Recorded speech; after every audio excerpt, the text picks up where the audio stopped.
नमस्कार, न्यूज 24 देख रहे हैं आप। मैं हूं आपके साथ डॉक्टर मीना शर्मा। एक देश एक चुनाव, वन नेशन वन इलेक्शन एक बार फिर से चर्चा में है और उसकी वजह है कैबिनेट में इसको लेकर मंजूरी। आखिरकार वाकई में इस देश में, हिंदुस्तान में नरेंद्र मोदी का सपना, बीजेपी का सपना, क्या वन नेशन वन इलेक्शन, क्या सपने से भी ज्यादा अगर हम कहें कि ये एक सोच जिसे इस देश के प्रधानमंत्री ने 2014 में चुनाव जीतने से पहले इस देश के सामने रखा था। तकरीबन 10 साल की राजनीति, 10 साल की सत्ता के बाद क्या नरेंद्र मोदी इसे मुमकिन कर पाएंगे? ये सवाल है जिसका जवाब ढूंढने की कोशिश ये पूरा देश कर रहा है। आज हमारे खास मेहमानों के साथ हम इसे समझने की कोशिश कर रहे हैं कि वाकई में कितना आसान है इस देश के लिए। ऐसा होने के लिए संघीय ढांचे में क्या कुछ परिवर्तन होंगे, किस तरह से, कौन कौन से राज्यों में चुनाव समय से पहले होंगे और कैसे इस देश की अर्थव्यवस्था पर उसका असर पड़ेगा। हमारे साथ गोविंद चतुर्वेदी जी वरिष्ठ पत्रकार हैं, नम्रता सिंह बीजेपी की प्रवक्ता हैं, राजेश कटारा कांग्रेस के प्रवक्ता, राकेश वशिष्ठ जी वरिष्ठ पत्रकार हैं, श्याम सुंदर शर्मा जी वरिष्ठ पत्रकार हैं। आप सभी का बहुत बहुत स्वागत है। नम्रता सिंह जी, आपसे ही करते जी हैं, सत्तारूढ़ दल की प्रवक्ता हैं आप, बताइए जी जरा क्या है योजना। देखिए, जो पूर्व राष्ट्रपति हमारे थे श्री रामनाथ कोविंद जी, उनके नेतृत्व में जो गठित हुई थी कमेटी, जो वन नेशन वन इलेक्शन के लिए कर रही थी तैयारी, आज हमारे यशस्वी प्रधानमंत्री मोदी जी के इस यशस्वी नेतृत्व में इसको जो है कैबिनेट ने मंजूरी दी है। इसके आने का, क्योंकि हम शुरू से ही इसके पक्षधर थे और हम कह सकते हैं ये हमारा हमारा मैनिफेस्टो का हिस्सा भी है। और इसके आने का मतलब होता है कि देश में होने वाले जो अनावश्यक खर्चे, अनावश्यक जो समय की बर्बादी, या कई भी तरीके से आप बोल सकते हैं, उन सब से बचा जा सकता है। इसके अलावा मैं कहूंगी ये देश का ऐतिहासिक, समयकुल और सराहनीय जो है डिसीजन है जो होने जा रहा है। और हम इसका कब से वेट कर रहे थे कि ऐसा है, और ये इसका स्वागत पूरी भारत की जनता को करना चाहिए। इसका स्वागत हम सभी को करना चाहिए। स्वागत तो कई बार हो चुका है, अलग अलग मंचों पर, अलग अलग माध्यमों से, लेकिन अभी तो इसके सामने आने वाली चुनौतियों की बात हो रही है। कैसे सरकार इसको करेगी, उसकी रणनीति की बात हो रही है। कब तक सरकार इसे अमल में ला पाएगी, इस सवाल का जवाब पूछा जा रहा है, ढूंढने की कोशिश की जा रही है। हमारे साथ दिनेश कुलश्रेष्ठ भी जुड़ गए, स्वागत है आपका। लेकिन उससे पहले राजेश कटारा जी के पास चलते हैं, कांग्रेस पार्टी के प्रवक्ता। कैसा लग रहा है राजेश जी कि अब आखिरकार सरकार उस मुद्दे पर आ रही है जो नरेंद्र मोदी देश में आने से पहले, सत्ता में आने से पहले, प्रधानमंत्री बनने से पहले कई बार इसको लेकर उस वक्त की सत्तारूढ़ पार्टी कांग्रेस पार्टी को घेर चुके थे। देखिए मीना शर्मा जी, अच्छी बात है इस तरह का अगर होता है तो, परंतु सबका ध्यान रखना भी जरूरी है। ये लोकसभा पटल पे सभी पार्टियों को साथ लेकर के इस पर विचार विमर्श करना चाहिए, क्योंकि अब आप देखिए राजस्थान के हाल देख लीजिए, कितने निकायों में अब चुनावों की जो टाइम पीरियड खत्म हो गई है, अब उसके बाद भी इन्होंने प्रशासक लगा दिए, जबकि प्रशासक उसी स्थिति में लगाए जाते हैं। कोई 6 महीने के लिए, कोई 2 महीने 3 महीने के लिए लगा सकते हो आप, अब साल भर से ज्यादा पीरियड बचा है उसमें चुनाव कराना चाहते हैं। तो ये प्रजातंत्र के लिए ठीक नहीं है। पहले भी, आजादी के बाद भी, पहले भी आप देखिए 1952 से 1957 तक भी इस तरह का हुआ था, एक साथ ही चुनाव हुए थे। फिर 1962 से लेकर 1967 तक भी चुनाव हुए थे। उसके बाद में आप देखिए 1968 में और 1969 में ये विधानसभा भंग हो गई थी। उसके बाद में एक बार लोकसभा 1970 में लोकसभा भी भंग हुई थी, फिर दोबारा वापस उसी तरह के चुनाव आए। कहीं सरकार गिर जाती है, उसके बाद में क्या करोगे आप? क्या राष्ट्रपति शासन लगाओगे? फिर जनता का काम फिर कैसे होगा? फिर एक सरकार के हाथ में सारी चीज चली जाएंगी। तो ये संभव इतना जल्दी नहीं है। ये एक प्रजातंत्र में इतना इजी नहीं है जितना इजी ये सोच के चल रहे हैं कि इतना कर लेंगे। अगर इस तरीके से करेंगे तो जनताओं की जो मूल भावना है, कोई किसी आविष्कार प्रस्ताव आता है या सरकारें गिर जाती है, कोई 2.5 साल बाद ही सरकार गिर गई, तो 2.5 साल तक आप क्या करेंगे वहां? क्या चुनाव नहीं कराएंगे? अभी भी इस तरह की स्थितियां हुई, कई जगह सरकारें गिरी, तभी इस तरह का अलग अलग ये टाइम पीरियड रखा गया। तो इस पर भी बहुत गहनता से विचार करने की जरूरत है। बाकायदा समिति बनाई है इन्होंने, अलग सभी पक्ष विपक्ष को साथ लेकर के इस पर विचार करें और जनता की जन भावनाओं का भी ख्याल रखें। जी, प्रोफेसर दिनेश कुलश्रेष्ठ आपके पास आ रही हूँ। परिकल्पना साकार हो पाएगी? कैबिनेट की जो बात है, इसको लेकर मंजूरी की जो चर्चा है, उसे अमल में लाना और कैबिनेट में मंजूरी मिल जाने की खबर आ जाना, दोनों में कितना बड़ा फर्क मानते हैं? निश्चित रूप से मेरी आवाज आ रही है? पहले तो मुझे कंफर्म करें, आई एम ऑडिबल? जी जी जी, जी बिल्कुल आ रही आपको है। सुन पा रहे हैं। जी, देखिए मीना जी, न्यूज़ 24 में बहुत ही एक अच्छे विषय पे आज बात रखी है, चर्चा रखी है। मैं एक अर्थशास्त्री होने के नाते ये बताना चाहूँगा कि आज़ादी के बाद, स्वतंत्रता के बाद 1950 में जो देश हमारा जब गणतंत्र हुआ, तो 1951 से लेके 67 के बीच में चुनाव 5 साल में होते रहे हैं। और कब चुनाव 1952, 1957, 1962 और 1967 में एक साथ ही चुनाव हुए थे सारे। ऐसा नहीं है कि ये पहली बार भारत में हो रहा है या भारत में पहली बार किसी कैबिनेट में रखा जा रहा है। हाँ, तब की स्थितियां अलग थी देश की, ये सच है, क्योंकि राज्यों की संख्या कम थी और हम लोग भी करीब 40-42 करोड़ के आसपास जनसंख्या थी। आज हम लोग 140 करोड़ से ज्यादा है।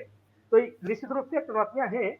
और वन इलेक्शन, वन नेशन, दोनों ही बहुत अच्छा कदम है। इसलिए अच्छा है कि जितने भी विकसित राष्ट्र, क्योंकि मैं तो अर्थशास्त्र का विद्यार्थी हूँ, अर्थशास्त्र का प्रोफेसर होने के नाते अमेरिका, फ्रांस, स्वीडन, कनाडा, ये इतने इतने देश हैं जो कि डेवलप्ड हैं, जो कि विकसित राष्ट्र हैं, इनके यहाँ पर एक ही समय पर इलेक्शन की व्यवस्था है।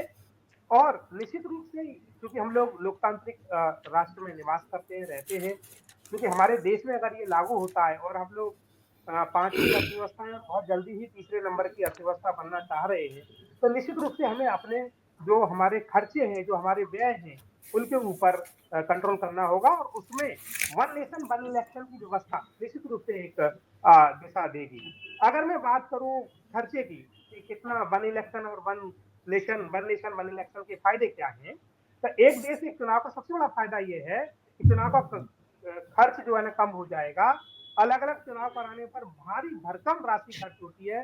बार बार चुनाव होने से तो आपका जो प्रशासन है लोकल लेवल पे और सुरक्षा, दोनों पर बोझ पड़ता है। और दूसरा जो है ना मीना जी, जो माइंडसेट है जो जो मतदाता का, वो भी बदलता है कि यार यहाँ पर चुनाव चलते ही रहते हैं हर वक्त। आप देखते होंगे साल भर में एक बार लोकसभा चुनाव हो गया 5 साल में, फिर उसके बाद विधानसभा चल रहा है, फिर उसके बाद अगर मान लो कोई बात होती है तो बीच में कोई उपचुनाव आ गया, या हमारे जो है ना नगर निगम का चुनाव आ गया, नगर पालिका का चुनाव आ गया, पंचायत का चुनाव आ गया। इन सब चीजों से अगर हम देखें, डेमोक्रेसी है, ऐसा होना चाहिए, लेकिन अगर एक साथ हो जाए तो निश्चित रूप से हमारे वोटरों की भी संख्या बढ़ेगी, उसकी रुचि भी बढ़ेगी, और साथ के साथ चुनाव अगर हो मतलब एक साथ होंगे तो निश्चित रूप से खर्च पे भी कंट्रोल होगा। ये ऐसा मेरा मानना है। अब सवाल जो इस पूरे मुद्दे से जुड़े हुए हैं श्याम सुंदर शर्मा जी, क्या संघीय ढांचा इससे कमजोर होगा? हिंदुस्तान में जिस फेडरल सिस्टम की व्यवस्था की गई है, वो इससे प्रभावित होगा? देखिए मीना जी, ये अभी फिलहाल तो लागू होने वाला नहीं है, 2029 से लागू होगा।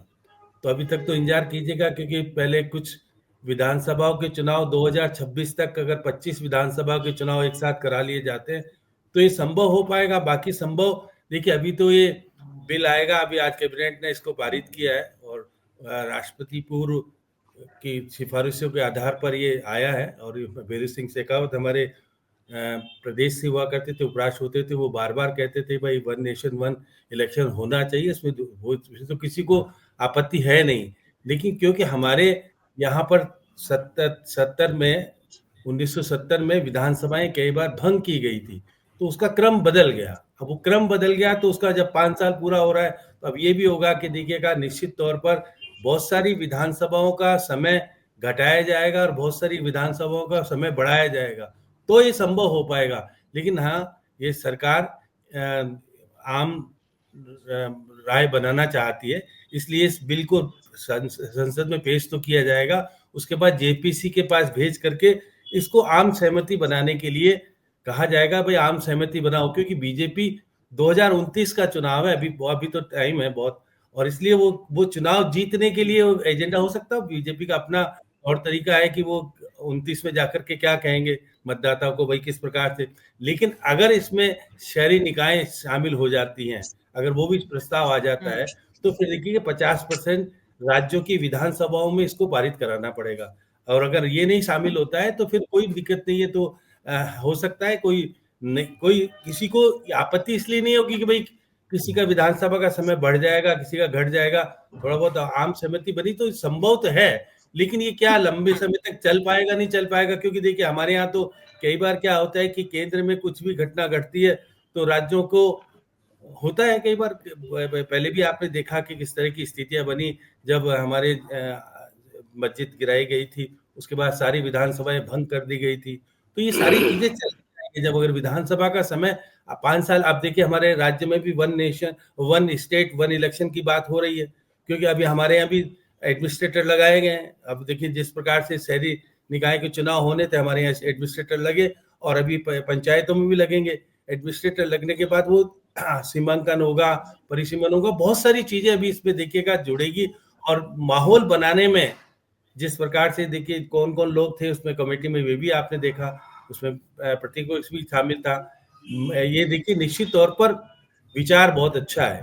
और विचार में देखिएगा निश्चित तौर पर चुनावी खर्च जितना हमारे यहाँ बढ़ जाता है और 1 नंबर का 2 नंबर का खर्चा होता है निश्चित तौर पर, और केंद्र में प्रधानमंत्री और मुख्यमंत्री सब बिजी हो जाते हैं, अलग अलग राज्यों में चुनाव होते, तो फिर वो कामकाज की जगह चुनाव जीतना पहली प्रायोरिटी हो जाती है। तो ये बात तो ठीक है, स्टेट के लिए नहीं, ये देश के लिए एक आवश्यक हो सकता है। जब हमारे राज्य में भी सोच डेवलप हो रही है तो देश में की जा सकती है, लेकिन आम सहमति बनाए जाने की जरूरत इसलिए है कि देखिए सहमति होगी तो ये अच्छा अगर है तो सबके लिए, कोई एक के लिए तो नहीं है। लेकिन तो होगा पहली क्या बात तो ये कि अगर ऐसा हो पाता है तो ये अच्छा है। अगर ये अच्छा है तो इससे एक पक्ष जो इकोनॉमी का जुड़ा हुआ है, राकेश वशिष्ठ जी, अर्थव्यवस्था पर इसका कितना भार बढ़ेगा। जहां चुनाव होने नहीं है, जिन राज्यों में चुनावों का समय 2 साल, 2.5 साल, 1.5 साल, साल भर का रह जाएगा, और वहां पर चुनाव अगर समय से पहले होते हैं, विधानसभाएं भंग होती है, तो इकोनॉमी पर इसका कोई असर आप देखते हैं? या एक बार इसका जो भी असर होना है वो होने के बाद व्यवस्था और ज्यादा दुरुस्त होती है? देखिए मीना जी, मैंने रिपोर्ट के कुछ मोटे मोटे अंश देखे हैं और उसमें उन सभी शंकाओं का निवारण है जो हमारे अग्रज श्याम सुंदर जी कह रहे थे।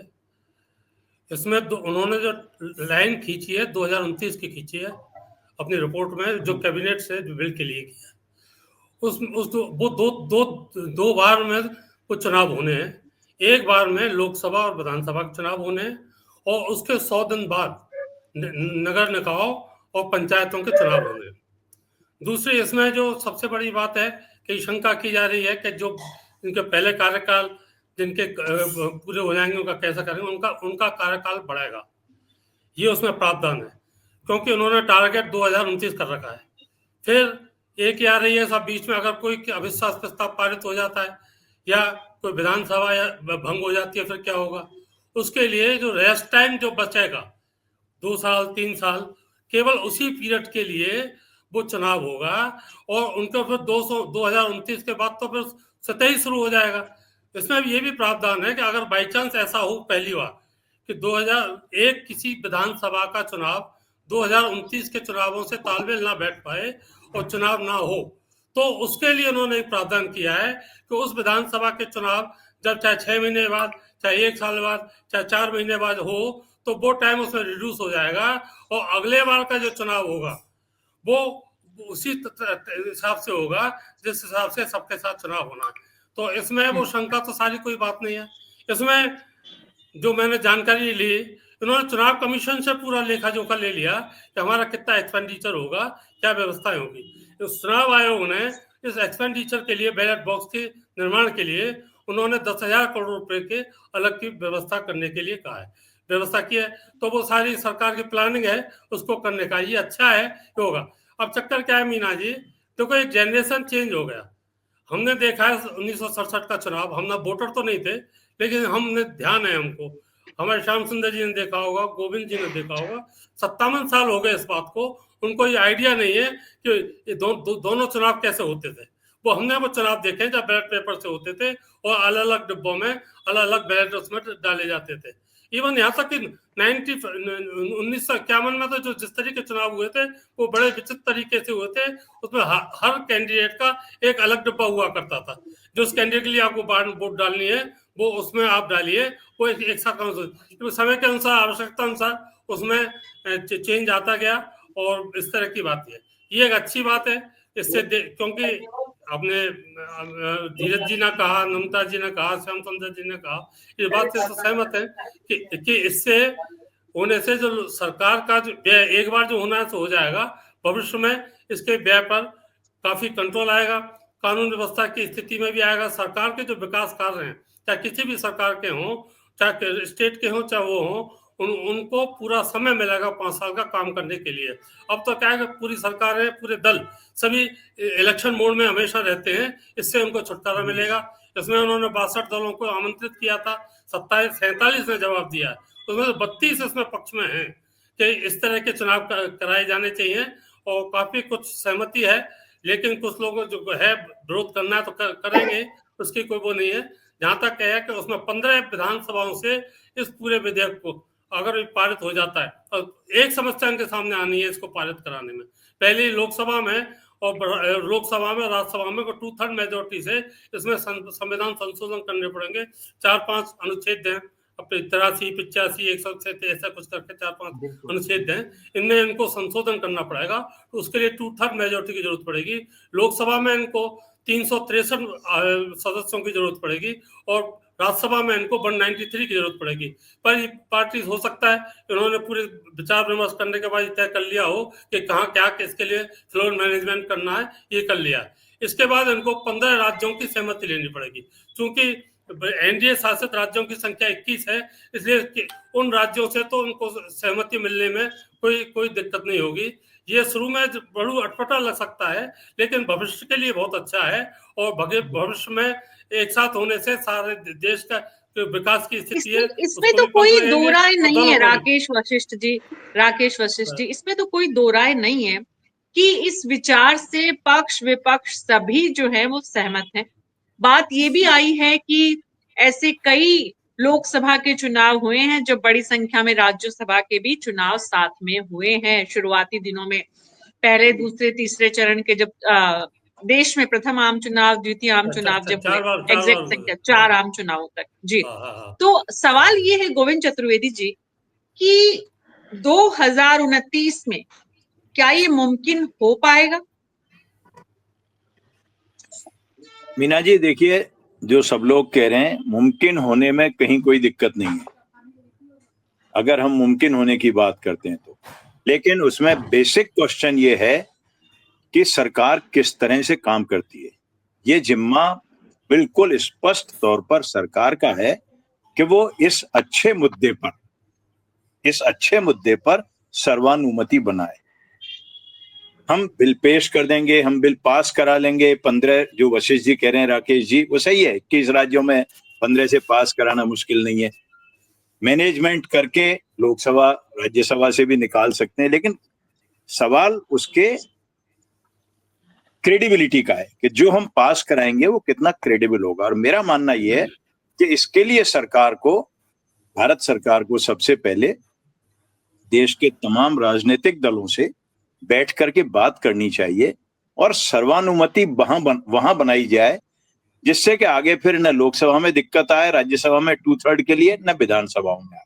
अगर हमने वो नहीं किया तो उसके बाद फिर जो हम अब किसान बिल थे, मान लीजिए 3 किसानों वाले बिल थे, उनमें बहुत अच्छी बातें भी होंगी, कमियां भी हैं, अच्छी बातें भी होंगी, लेकिन देश ने इतना नुकसान भी उठाया और अल्टीमेटली वो बिल रखे रह गए।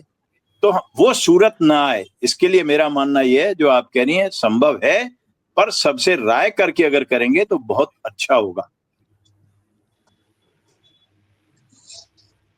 निश्चित रूप से गोविंद जी, जब संसद में कोई भी काम होना है तो उसमें सहमति चाहे प्रत्यक्ष या अप्रत्यक्ष रूप से सरकार को किसी न किसी रूप में लेनी होती है। लेकिन जिस रूप में ये सरकार काम करती है नम्रता जी, गोविंद जी हो, चाहे श्याम जी हो, चाहे राजेश जी हो, या देश के दूसरे वो लोग जो इस विचार से तो सहमत हैं, लेकिन सहभागिता बढ़ाने पर चिंता भी जाहिर कर रहे हैं और ये भी सवाल उठा रहे हैं या ये भी चाहते हैं कि सभी स्टेक होल्डर्स को साथ लिया जाए, साथ लेकर सहमति से कोई काम हो तो सुंदर होता है। बीजेपी को भी लगता है, नम्रता जी, क्या इस दिशा में कुछ प्रयास आने वाले दिनों में हम देखेंगे?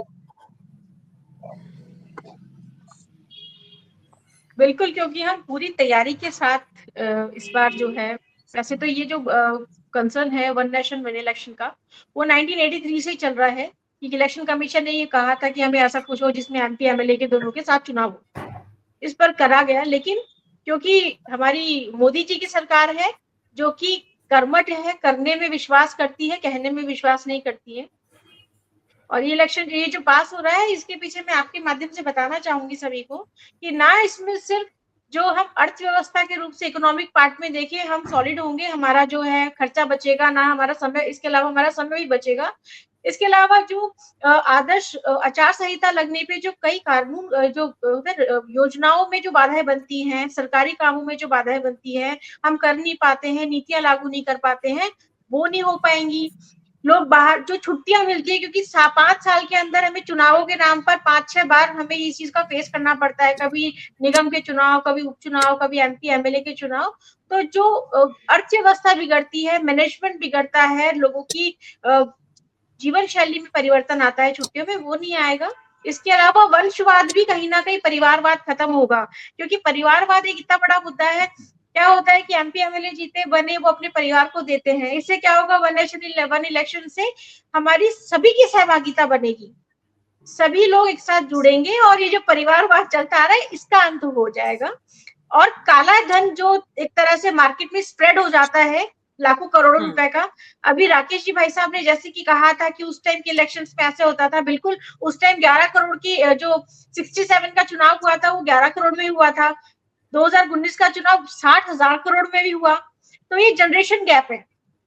तो जो हम फेस करते हैं एक आम जनता होने के नाते, मैं किसी पार्टी स्पेसिफिक नहीं बोल रही, ना मैं किसी जाति समुदाय के लिए बोल रही हूँ। अगर हम समुदाय की भी बात करें तो जाति समुदाय के साथ जो ध्रुवीकरण किया जाता है चुनावों में, वो भी कहीं ना कहीं इससे खत्म होगा, क्योंकि एक बार इलेक्शन होंगे तो ना समय बर्बाद होगा, ना पैसा बर्बाद होगा, ना काला धन होगा। जो लोग बाहर काम करने जाते हैं ना उनको छुट्टियां लेनी पड़ेगी, ना नीतियों का रुकाव होगा, ना आचार संहिता लगने के कारण शिक्षा पर भी पाबंदियां लगती है, कई नीतियों पे पाबंद लगती है, कई डिसीजंस नहीं हो पाते, राजकीय डिसीजंस नहीं हो पाते। उन सबके लिए एक बहुत स्मूथ कहते हैं तो आपके मुताबिक व्यवस्था दुरुस्त होगी, ठीक है, व्यवस्था दुरुस्त हो जाएगी और कामों की रफ्तार बढ़ेगी। राजेश कटारा जी, एक बड़ा पक्ष है इसमें जो राजनीतिक दलों के लिहाज से किसके पक्ष में, किसके हित में इसका पॉलिटिकल वोट जो है वो कन्वर्ट होगा, वोट किसको मिलेगा, किसको इसका फायदा होगा, किसको इसका नुकसान होगा। कांग्रेस पार्टी इस विषय में चिंतित है या कांग्रेस पार्टी की अपेक्षा सरकार से और सत्तारूढ़ दल से कुछ और है? देखिए मीना जी, कांग्रेस हमेशा से ये सोचती है कि जिसने जनता ने वोट दिया है, जिस प्रतिनिधि को 5 साल वही सरकार चलाए। सबसे बड़ा मुद्दा ये सामने आ रहा है। अभी गोविंद जी भाई साहब बोले कि जैसे उन्होंने वो किसानों वाले 3 काले कानून लाए थे, वो बगैर सोचे समझे और बगैर सहमति के लाए, उस पर किस तरह का हुआ, इनको बैक होना पड़ा। तो सबसे पहले तो ये है कि इनको सभी दलों से मिलकर के बात करनी चाहिए। दूसरा मुद्दा ये है कि अभी जो बात चल रही है कि 2.5 साल में अगर इलेक्शन दोबारा कराना पड़ जाए, 2.5 साल में सरकार गिर जाती है, उस पर क्या सोचा है? क्या 2.5 साल तक कोई उस पर प्रशासक ही बैठा रहेगा कुछ? तो जनता ने 5 साल के लिए जिसके लिए वोट किए तो 5 साल वो लोग सरकार चलाएं, उनसे उम्मीद होती है, जनप्रतिनिधि से उम्मीद होती है। जब जनप्रतिनिधि नहीं रहेगा, अब साल भर भी अब रोक रहे हैं प्रशासक, आप कितने दिन तक लगा सकते हो? आप बताइए, 2 महीने से ज्यादा नहीं लगा सकते। अब ये साल भर तक प्रशासक बैठा दिया राजस्थान में इन्होंने पंचायत चुनाव में, अब वो विकास, अब कौन विकास करेगा? आप बताइए। जनप्रतिनिधि को चिंता रहती है विकास करने की। ये बहुत पहलू इस तरह के हैं, बिना सहमति के जिस भी बिल लाएंगे, चाहे वो कोई भी किसानों का काला कानून हो, चाहे जीएसटी पे जिन्होंने 17-18 बार इन्होंने सुधार करना पड़ा, चाहे नोटबंदी पे भी जिस तरह से परेशान हुए, चाहे कोरोना काल में भी लॉकडाउन जिस तरह से इन्होंने बगैर तैयारी का लगाया, तो वो ठीक नहीं है। थोपने वाला काम देश में नहीं चलेगा। जिसमें यशस्वी प्रधानमंत्री जी अभी बोल रहे हैं, यशस्वी प्रधानमंत्री जी का क्या काम है देश में? सब लोगों की सहमति से होगा। क्या आप इसमें भी अपनी आपकी कुछ जानकारी भूल के लिए लेना बता चाहते हो? दूं, भाई इसमें इस कमेटी में कांग्रेस के भी लोग हैं। बिल्कुल लोग हैं, पर आप यशस्वी कह रहे हैं, यशस्वी आप बोल रहे हो नम्रता जी, यशस्वी प्रधानमंत्री जी की वजह से थोड़ी हो रहा है, ये सबकी सहमति से होगा, ये सब जनता की सहमति से होगा। आप बातचीत में ये मुद्दे थे नम्रता जी, नम्रता जी आप बोले दीजिए। राजेश कटारा जी, राजेश कटारा जी, किसी सबकी सहमति, तमाम स्टेक होल्डर्स का इसमें इन्वॉल्वमेंट, ये सारी बातें हैं, लेकिन इसमें तो किसी को कोई कंफ्यूजन नहीं होना चाहिए कि अगर ये काम होता है तो निश्चित रूप से देश के प्रधानमंत्री नरेंद्र मोदी और उनकी टीम के सशक्त इरादों से होता है या नहीं होता है, ये अलग मुद्दा है। कर पाते हैं कि नहीं कर पाते हैं, जो कह रहे हैं वो और जो होगा उसमें कितना फर्क है। जैसे नारी शक्ति वंदन आया, लेकिन एग्जीक्यूशन नहीं हुआ। एग्जीक्यूशन आपने कहा टेक्निकली हम नहीं कर सकते, लेकिन आप संगठन में तो कर सकते थे, आपकी मंशा अगर है तो। लेकिन सवाल ये है कि आज की तारीख में ये सरकार की मंशा नजर आ रही है। विपक्ष की मंशा क्या है, ये विपक्ष को स्पष्ट करना चाहिए, ताकि इसके पक्ष और विपक्ष में जितने भी हित और जुड़े हुए हैं कि किसको नफा किसको नुकसान, वो सारी बातों के बीच में भी विपक्ष को अपना मत स्पष्ट करना चाहिए। क्लैरिटी जनता के सामने भी जाए कि वो इसको लेकर अगर ऐसा सोच रहे हैं तो क्यों सोच रहे हैं, नहीं सोच रहे हैं तो क्यों नहीं सोच रहे हैं। गोविंद चतुर्वेदी जी, आप देर से जुड़े थे इसलिए आपके पास वापस आऊंगी, लेकिन उससे पहले एक बार दिनेश कुलश्रेष्ठ जी आपके पास वापस आ रही हूँ। आपको क्या लग रहा है कि पूरा विपक्ष को साथ लेने की सरकार अब प्रयास करेगी जिस रूप में है? क्योंकि इस चुनाव से पहले की सरकार अलग थी, नरेंद्र मोदी की ताकत और बीजेपी की ताकत अलग थी। आज की बीजेपी एनडीए से कहीं ना कहीं एक दबाव में है, तो ऐसे में क्या सरकार का इस पूरे विपक्ष को साथ लेने को लेकर किस तरह की स्ट्रैटेजी, रवैया आप देखेंगे आने वाले दिनों में? जी मीना जी, बहुत अच्छा क्वेश्चन है। हालांकि ये क्वेश्चन राजनीतिक है, लेकिन एक अर्थशास्त्री से आपने पूछा है। डेमोक्रेसी की खूबसूरती ये है कि इसमें जो है ना, अपोजिशन को, ओपोनेंट को विरोध करना ही है। और ये सच है कि 43 पार्टी ओपन किया गया सरकार की तरफ से, और सभी पार्टियों को, सभी दलों को एक साथ बुलाया गया। उसमें 47 दलों ने जो है ना अपनी सहमति प्रदान की, और उसमें कुछ लोगों ने रिस्पॉन्स दिया, कुछ ने नहीं दिया। लेकिन निश्चित रूप से अब देखिए, राजनीतिक बात होगी तो निश्चित रूप से विरोध भी होगा, किसी को श्रेय ना चला जाए, ये रहेगा। लेकिन अगर ओवरऑल हम लोग प्लस माइनस करके देखें तो निश्चित रूप से आप ये समझिए 2024 में मीना जी 1.35 लाख करोड़, 1.33 करोड़, 3-5 लाख करोड़ रुपए का खर्च था, चुनावी खर्च लोकसभा का। इस खर्च को अगर हम कंट्रोल कर लें, क्योंकि हम सब भारतीय हैं, एक बात। दूसरी बात, ये हमारा देश है, हमें इसको विकसित राष्ट्र बनाना है। ये बात अलग है कि आज करंट की, वर्तमान की सरकार है, उसको श्रेय जाएगा, किसी को भी जाएगा, लेकिन हम सबका प्रयास है, सबका प्रयास, सबका साथ, सबका विकास के साथ बात हो रही है। तो निश्चित रूप से हमें पहले कंट्रोल किससे करना है, जो रिड्यूस करना है तो हमें करना है फिस्कल, जो हमारा डेफिसिट है उसको कंट्रोल करें। और फिस्कल डेफिसिट को कंट्रोल कैसे किया जा सकता है? One nation one election is important role is going to be play. मैं आपको करने जा रहा है, और इसका योगदान एज अर्थशास्त्री और एज एक भारत के नागरिक होने के नाते, क्योंकि मैं राजनीतिक प्रवक्ता नहीं हूं तो मैं राजनीति में नहीं जाना चाहूंगा, क्योंकि मीडिया का अपना आपका सवाल है। लेकिन निश्चित रूप से आप जानते हैं कि सभी लोग हमारे भाई लोग हैं, सभी लोग हमारे भारत के नागरिक हैं, और सभ्यजन है, सिटीजन है। सब लोग जानते हैं कि अगर ये होगा तो भारत एक विकसित राष्ट्र बनेगा, ऐसा मेरा पूर्ण रूप से हरियाणा और महाराष्ट्र के चुनावों को अगर हम देखें तो इन चुनावों के नतीजों ने, गोविंद चतुर्वेदी जी, बीजेपी का कॉन्फिडेंस बढ़ाया है, और इस मुद्दे को इस वक्त लाने में इन दोनों चुनावों के नतीजों की भी कोई भूमिका देख पा रहे हैं? नहीं, निश्चित तौर पे एक बढ़ावा तो मिलता ही है। जब आदमी कामयाबी दर कामयाबी लेता रहता है तो उसका फर्क पड़ता है। लेकिन मैं मीना जी दोबारा, क्योंकि बहुत मैं लेट जुड़ा और बहुत सारे डिस्कशंस पहले हो चुके होंगे, तो मैं उनको रिपीट नहीं करना चाहता, लेकिन मैं फिर यही कहता हूं कि हम कोई भी काम करें उसको अगर हरियाणा और महाराष्ट्र दोनों में क्या हो रहा है, दोनों को लेकर के जो डिबेट चल रही है, हर दिन आप मीडिया में कुछ ना कुछ देखते हैं, पढ़ते हैं, वो दिखाने के लिए है, पढ़ाने के लिए है, वो अलग क्वेश्चन है। विपक्ष क्या चाहता है, सत्ता पक्ष क्या चाहता है, वो अलग है। लेकिन बेसिक बात यह है कि हर जगह विवाद जो खड़े होते हैं, तो राजनीति में इन विवादों से बचने का, आप अगर 52 से लेकर के हमने लोकतंत्र शुरू किया, छुटपुट आप और हम बात कर रहे हैं, उसमें भी सहमति असहमति होती है और उसकी गुंजाइश होनी भी चाहिए। लेकिन सवाल यह है कि हर इशू पर अगर हम इस तरह करें तो इसका बेटर रास्ता यह है कि हम हर इशू पर अच्छी तरह बातचीत, गहन चर्चा के बाद उस इशू को मैटरलाइज करें। तो आपका जो सवाल है, तो हरियाणा महाराष्ट्र ने निश्चित तौर पे एनकरेज किया होगा, लेकिन मैं फिर अपनी बात को कहता हूं कि इस पे भले विंटर सेशन में हम न रख पाए लेकिन जो कल रामनाथ कोविंद जी ने जो कहा, पूर्व राष्ट्रपति ने, जो इस कमेटी के चेयरमैन थे, उन्होंने भी कल यही कहा है कि सरकार को सबसे पहले इस पर सर्वानुमति बनाने की कोशिश करनी चाहिए। ये कोट अनकोट ये उन्होंने ही कहा है, उस कमेटी के चेयरमैन ने, जो चेयरमैन थे, जो पूर्व गोविंद जी, अगर रामनाथ कोविंद ऐसा स्टेटमेंट देते हैं, वो ऐसा बोलते हैं, तो इसका मतलब क्या है श्याम सुंदर शर्मा जी?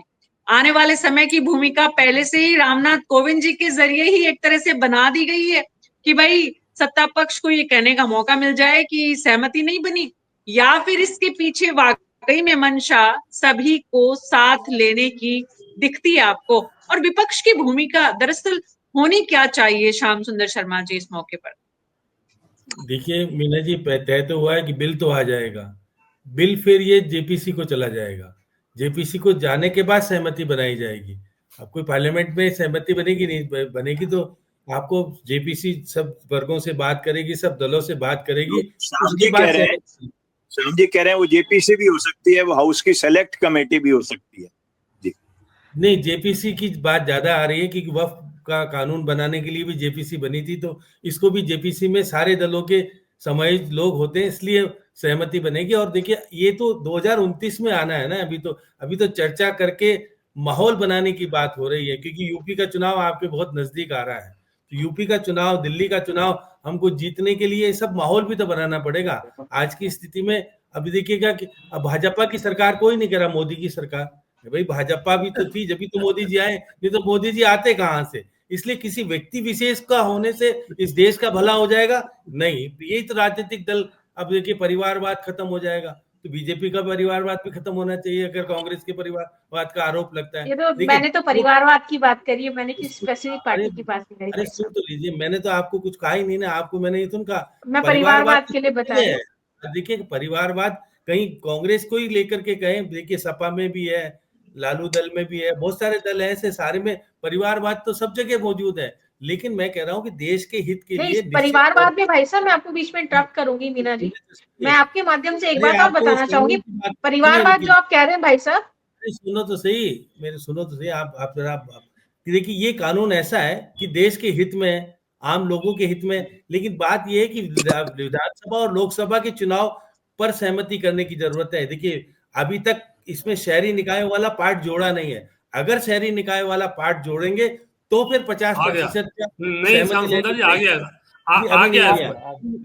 100 दिन के बाद का आया है, आप पढ़ लेना उसमें। देखिए उसमें ये आया है, अगर उसको शामिल करेंगे तो, अभी शामिल नहीं किया है, अभी तो केवल ये है कि देखिए अनुच्छेद 82A के तहत ला रहे हैं, इसमें केवल ये है कि विधानसभा और लोकसभा के चुनाव एक साथ हो जाए, बाकी के चुनाव अपने अपने राज्य के, क्योंकि उसका खर्चा केंद्र को नहीं देना पड़ता, राज्यों को अपने तरीके से खर्चा करना पड़ता है। इसलिए वो कहते हैं कि भाई हम तो केवल विधानसभा में 50% केंद्र को देना पड़ता है, 50% राज्य को देना पड़ता है, और लोकसभा का चुनाव केंद्र को पूरा पैसा देना पड़ता है।